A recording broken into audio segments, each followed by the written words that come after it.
नमस्कार, बहुत स्वागत है आप सभी लोगों का एक बार पुनः हमारे मेंस आंसर राइटिंग प्रोग्राम अब की बार मेंस पार सीरीज में। और यहाँ चूंकि आप लोगों को पता ही है कि सप्ताह में जो 5 दिन है, मंडे टू फ्राइडे, वो दोनों मीटिंग में सुबह 9 बजे और शाम को जो है वो 5 बजे हमारा जो सीरीज चल रहा है। तो अभी एक मॉर्निंग में जो है पॉलिटी की क्लासेज हो रही हैं और इवनिंग में जो शाम को 5 बजे हो रहा है वो हिस्ट्री की चीज़ें हो रही हैं।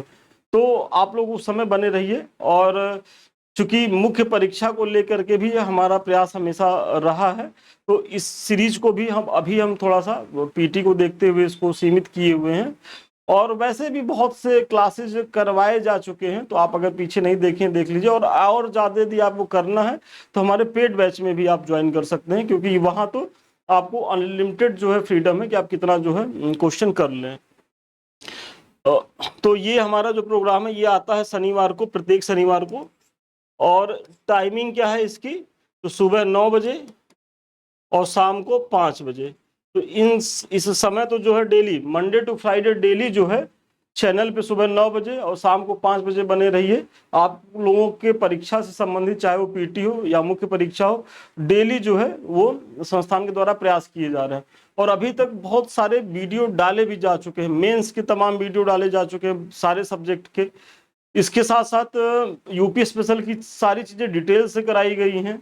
विभिन्न जो महत्वपूर्ण तथ्य हैं जहां आप सबसे ज़्यादा कंफ्यूज होते हैं, तो वो भी कराया गया है। छोटा छोटा वीडियो है, 20-20 मिनट का, 25-25 मिनट का, 8-10 वीडियो करीब होगा। तो फिर करंट अफेयर्स के भी बहुत से वीडियो पड़े हुए हैं जो अभी आरओ के लिए मैंने कराए थे। तो ये सारी चीज़ें यदि अभी तक आपने नहीं देखी हैं तो उसको जरूर जाके देखें, क्योंकि अब आप अगर ये सोच रहे हो कि एक ही बार परीक्षा के समय 1 महीने में भूत की तरह पढ़ेंगे, तो वो आपके बिखरने के लिए पर्याप्त है। क्योंकि रीजन ये कि 1 महीने में क्या क्या पढ़ेंगे, और उसमें भी ऐसा तो है नहीं कि 1 महीना जो है आप कमरा बंद किए केवल खा रहे हैं पढ़ रहे हैं। भाई हम लोग सोशल प्राणी हैं, तमाम उसी में चीज़ें हो जाती हैं। या कुछ ऐसे हमारे स्टूडेंट होते हैं कि परीक्षा के पहले उनके साथ कुछ मिसहैपनिंग हो जाती है, कुछ समस्याएं आ जाती हैं। तो उन सब चीज़ों से बचने के लिए आप जो है निरंतर प्रयास करिए। तो चैनल पे बने रहिए, जो पूर्व के वीडियो हो उससे देखते रहिए, जो नवीन वीडियो आ रहे हैं उसको डेली डेली फिनिश करिए। तो आइए इस प्रश्न को देखते हैं कि उष्णकटिबंधीय वर्षा वनों के महत्व पर चर्चा कीजिए।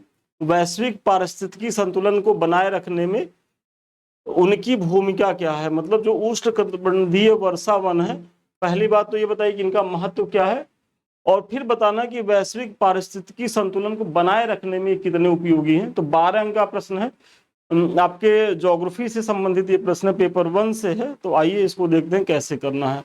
तो उष्णकटिबंधीय वर्षावन कर्क रेखा और मकर रेखा के बीच मध्य एवं दक्षिण अमेरिका, पहले तो ये देखिए, मध्य एवं दक्षिण अमेरिका, पश्चिमी एवं मध्य अफ्रीका, पश्चिमी भारत, दक्षिण पूर्व एशिया, न्यू गिनी द्वीप और ऑस्ट्रेलिया में पाए जाते हैं। थोड़ा सा आप बता रहे हैं कि उष्णकटिबंधीय जो वन है उनका विस्तार वैश्विक स्तर पर कहां कहां है।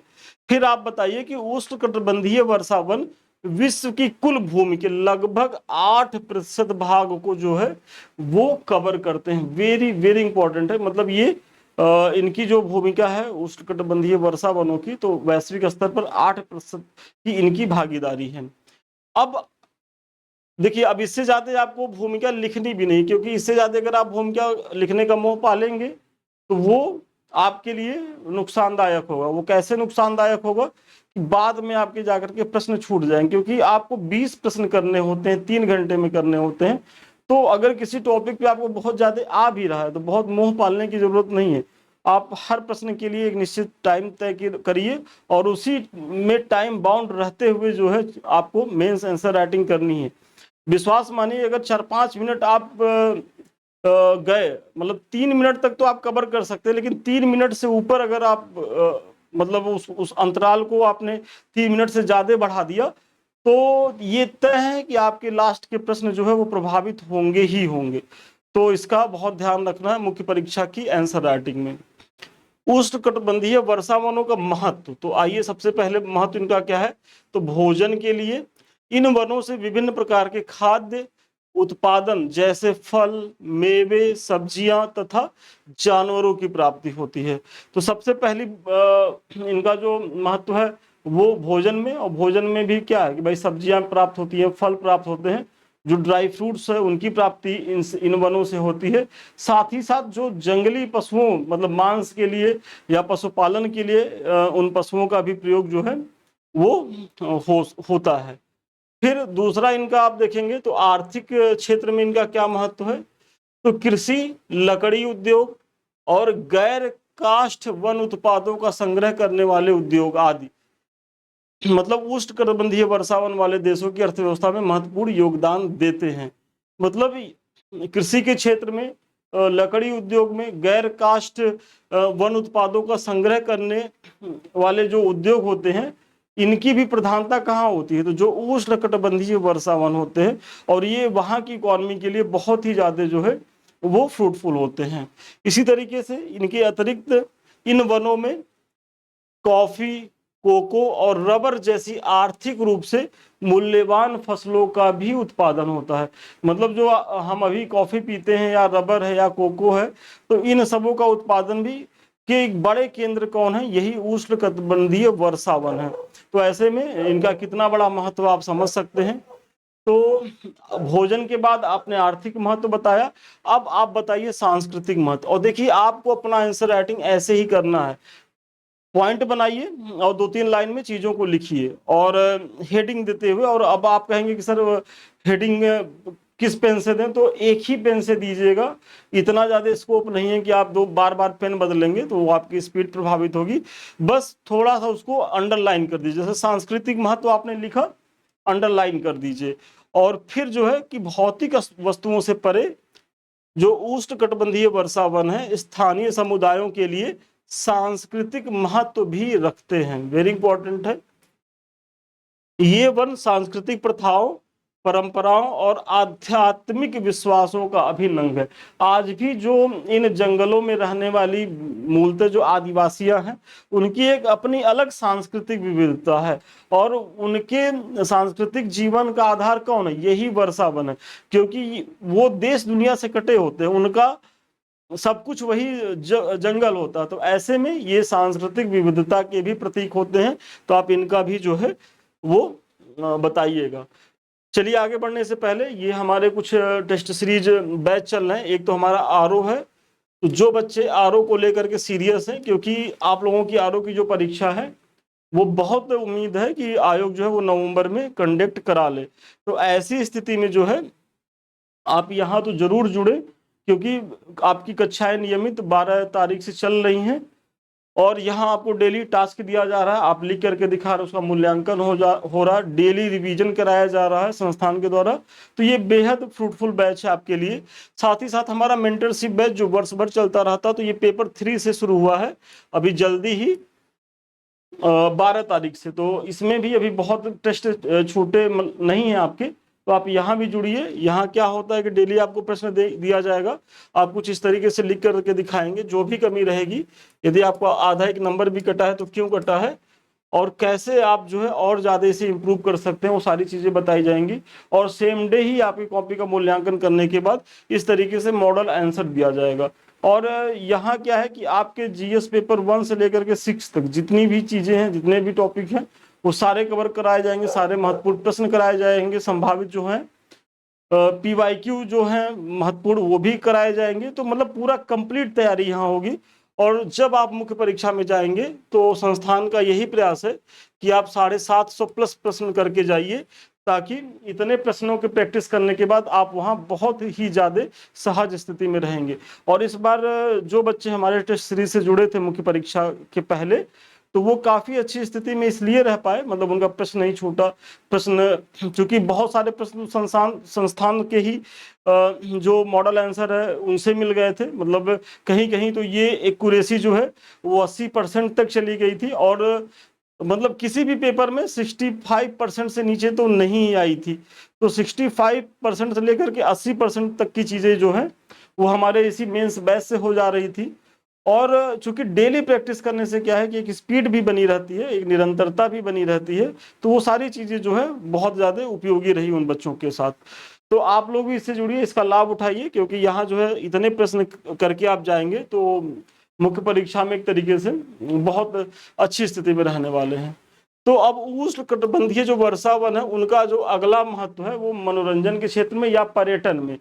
तो मनोरंजन या पर्यटन में कैसे है, तो ये वन अपनी अद्वितीय जैव विविधता और पारिस्थितिकी तंत्र में रुचि रखने वाले पर्यटकों को भी जो है वो आकर्षित करते हैं। भाई जो जंगल सफारी की जो चीजें हैं, तो जब जंगल रहेगा तभी ना आप सफारी करेंगे, तो ऐसे में ये जंगल जो है उसके लिए भी बेहद जो है उपयोगी होते हैं। तो ये सब जो है उष्णकटिबंधीय वर्षा वनों के महत्व की चीजें हैं। तो मतलब अभी तक आपने अपने प्रश्न के एक पार्ट को बताया है, और आप लोग जानते होंगे कि जो मुख्य परीक्षा जो 12 अंक के प्रश्न होते हैं मुख्य परीक्षा में, वो कम से कम 2 डायमेंशंस में तो पूछे ही जाते हैं। तो अब आइए दूसरा जो डायमेंशन है इसका, कि वैश्विक पारिस्थितिकी संतुलन बनाए रखने में उष्णकटिबंधीय वर्षा वनों की क्या भूमिका है। तो अब आइए उसको देख लेते हैं एक एक करके। तो सबसे पहली भूमिका क्या है इन वनों की, तो जैव विविधता हॉट स्पॉट में, मतलब उष्णकटिबंधीय वर्षा वन जैव विविधता के लिए महत्वपूर्ण है। यह क्षेत्र 30 मिलियन से अधिक प्रजातियों का निवास स्थान है, जो पारितंत्र के लिए क्या है कि बेहद महत्वपूर्ण है। मतलब ये कितने बड़े हॉट स्पॉट है कि यहाँ जो धरती की 30 मिलियन प्रजातियां हैं इन्हीं वर्षा वनों में निवास करती हैं। तो ऐसे में अगर ये डिस्टर्ब होंगे तो ये जो 30 मिलियन जो प्राणियों का ये निवास स्थल है वो प्रभावित होगा। तो आप इसकी चर्चा करिएगा। दूसरा इनकी जो महत्वपूर्ण उपयोगिता है, तो कार्बन सिंक और ऑक्सीजन की फैक्ट्री के रूप में, और इसके तहत यह है कि इन वनों को इनकी कार्बन शोषित करने की क्षमता एवं बृहद स्तर पर ऑक्सीजन के उत्पादन के कारण इन्हें पृथ्वी का फेफड़ा भी कहा जाता है। मतलब आप ऐसे समझिए कि आप लोग जानते होंगे कि जो पौधे होते हैं, वनस्पतियां होती हैं, वो श्वसन में, मतलब जब वो प्रकाश संश्लेषण के माध्यम से जब अपना श्वसन करती हैं, तो ऐसे में वो कौन सी गैस लेती हैं, तो वो कार्बन डाइऑक्साइड लेती है। मतलब जो हम लोग छोड़ते हैं वो ग्रहण करते हैं और बदले में वो ऑक्सीजन देते हैं। तो ये चूंकि बहुत सघन वन होते हैं, बहुत विस्तृत स्तर पे जो फैले होते हैं, तो ऐसे में इनके द्वारा क्या है कि बड़े पैमाने पर कार्बन डाइऑक्साइड का अवशोषण होता है और ऑक्सीजन का उत्सर्जन होता है। इसीलिए इन्हें जो उष्णकटिबंधीय वर्षा वन है, इन्हें पृथ्वी का फेफड़ा भी कहा जाता है। फिर अगला, मृदा स्वास्थ्य को बढ़ावा देने में, वैसे तो यहाँ पाई जाने वाली मृदाओं में पोषक तत्व की कमी होती है। पोषक तत्व की कमी होने का कारण यही है कि बहुत ज्यादा सघन है पहली चीज, और सनलाइट उतनी आ नहीं पाती है। तो कुछ पोषक तत्वों की कमी तो बिल्कुल होगी, लेकिन होता क्या है कि ये अपने दक्षतापूर्ण पोषक तत्वों का पुनर्चक्रण करके मृदा स्वास्थ्य को मेंटेन कर लेते हैं। और वो कैसे होता है कि जैसे जो इनकी पत्तियां जब झड़ती हैं तो वो जो सड़ गल करके एक ह्यूमस नामक खाद बनाती हैं, तो ऐसे में जो है ये मृदा के गुणवत्ता को भी बनाए रखते हैं, भले इनकी कुछ सीमाएं हैं। तो ये भी आप बताइएगा एक पॉइंट के तौर पे। फिर अगला इनका क्या महत्वपूर्ण है कि जलवायु विनिमय में, तो ये वन विशाल स्पंज की तरह होते हैं जो वर्षा जल को संग्रहित करके उसे धुंध और मेघों के रूप में छोड़ते हैं। मतलब क्या है कि इन वनों में चूंकि इनकी अवस्थिति क्या है कि जो भूमध्य रेखा है उसी के कुछ अंश ऊपर और कुछ अंश नीचे ये पाए जाते हैं, मतलब उष्णकटिबंधीय क्षेत्रों में ही पाए जाते हैं। मतलब तो ऐसी स्थिति में क्या कि यहाँ वर्षा प्रचुर मात्रा में होती है। अब वर्षा प्रचुर मात्रा में होगी तो भाई वर्षा अगर प्रचुर मात्रा में हो और उसको नियंत्रित करने वाले ये सब वन ना हो, तो ऐसे में क्या होगा कि बाढ़ सूखे का खतरा रहेगा।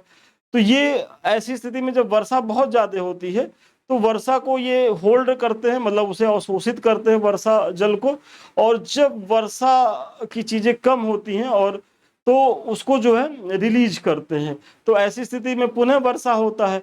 तो ये जो बाढ़ सूखे की समस्या है या अकाल, अभी बाढ़ आएगा या सूखा पड़ेगा तो एक अकाल की समस्या आएगी, तो बाढ़ सूखे और अकाल में भी जो है ये बहुत महत्वपूर्ण भूमिका निभाते हैं।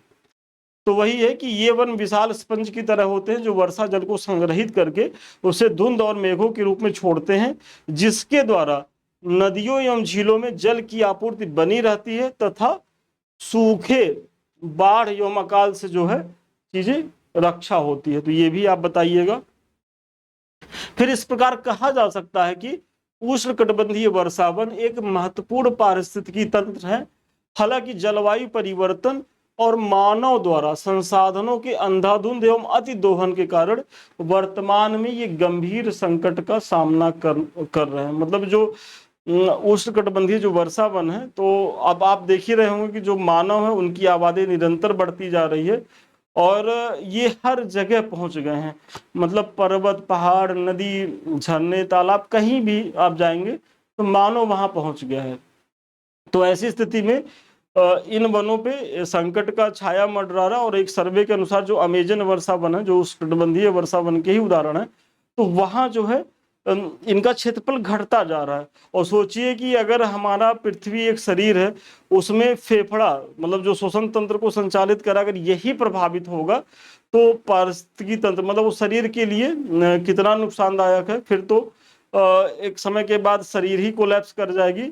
तो वही स्थिति हो रही है। आज जो भीषण आप गर्मी देख रहे हैं, जलवायु परिवर्तन की चीजें हो रही हैं, तो वो सब आप जोड़ करके एक निष्कर्ष दे दीजिए। तो अतः इनके महत्व को देखते हुए इन्हें संरक्षित और पुनर्जीवित करने के लिए त्वरित एवं आवश्यक कदम जो है वो उठाए जाने की जरूरत है। तो एक बैलेंस अप्रोच आपका होना चाहिए। तो चलिए, आज के प्रश्न का उत्तर यहीं तक था और मुझे बड़ा भरोसा है कि इस प्रश्न के माध्यम से न केवल हमने आपको एक मॉडल आंसर दिया है, बल्कि भूमिका कैसे लिखनी, निष्कर्ष कैसे लिखना, बीच का पार्ट कैसे लिखना, उसके बारे में भी जो है हम आपको बता पाए होंगे। ये कुछ हमारे लिंक्स हैं, अभी तक आप लोगों ने सब्सक्राइब नहीं किया तो कर लें। ये हमारा टेलीग्राम है। एक समय के बाद जो भी चीज़ें हम यूट्यूब पे पढ़ाते हैं, इसका PDF यहाँ मिल जाता है। साथ ही साथ जो है ये कुछ हमारे चैनल है। एक तो यूट्यूब, जिससे अभी हम आप रूबरू हो रहे हैं, समृद्धि IAS का, और दूसरा हमारा चैनल है संदीप मिश्रा ऑफिशियल। इसमें ये हमारी फोटो भी बनी हुई है। तो अभी तक यदि आप लोगों ने चैनल को सब्सक्राइब नहीं किया तो सब्सक्राइब कर लें। आपको और कुछ किसी टॉपिक पे वीडियो चाहिए तो आप कमेंट करिए, हम उस पर भी वीडियो बनाएंगे। साथ ही साथ आपकी कोई और भी समस्या रहे या आप हमारे किसी बैच से जुड़ना चाहते हैं तो 7303307507 पे आप जो है फ़ोन या व्हाट्सएप कर सकते हैं। तो चलिए, आज के लिए इतना ही। पुनः मिलते हैं नए वीडियो में नए क्लास के साथ। तब तक के लिए धन्यवाद, शुभकामनाएं आपको।